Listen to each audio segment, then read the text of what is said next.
This week's Parsha Eikev starts by describing the blessing for following God's commandments. God will make us the most blessed of all nations. Yet still, when we will enter the land and look around, we will see that there are nations already in the land that might seem greater than us. We might become fearful and ask, how can we overcome them to inherit the land? Moshe reassures the people, twice saying not to fear the nations in the land. The first time, Moshe uses the phrase, Lo tira mehem, do not be afraid of them. And the second time he says, Lo ta'arotz mipanehem, do not be scared of them. What is the difference between these two phrases, do not be afraid and do not be scared, such that Moshe felt that he needed to reassure the people by using both synonyms? Onkelos and the various Targums translate the word tira and ta'arotz very differently. For the word tira, they translate it as afraid, which is what we would expect, because that is what fear causes, to be afraid. However, for the word ta'arotz, they don't translate it as directly related to fear, but as being broken.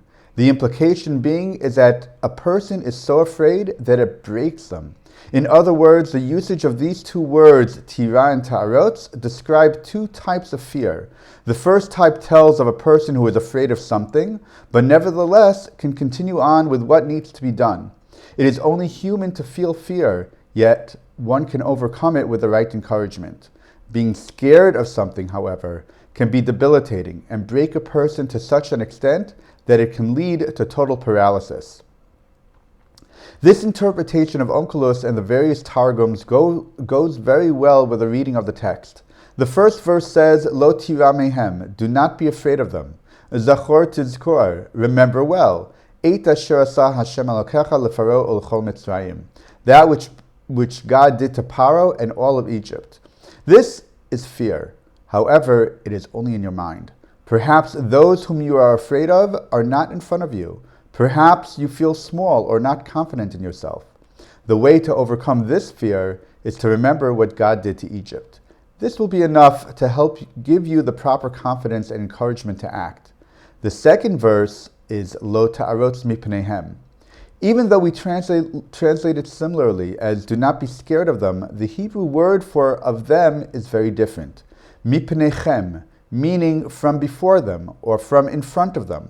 The threat feels much closer. It is palpable. It is as if it is right in front of you, directly threatening you, causing you to break down in extreme fright. That is why the remedy is different.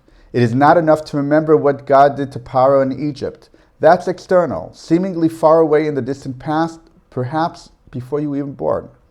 You need a much stronger reinforcement. Ki Hashem Elokecha b'kirbecha, El Gadol v'Nara, because God is in your midst and is within you, a great and awesome God.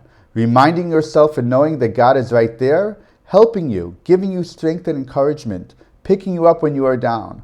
That will help you to overcome a being scared and broken.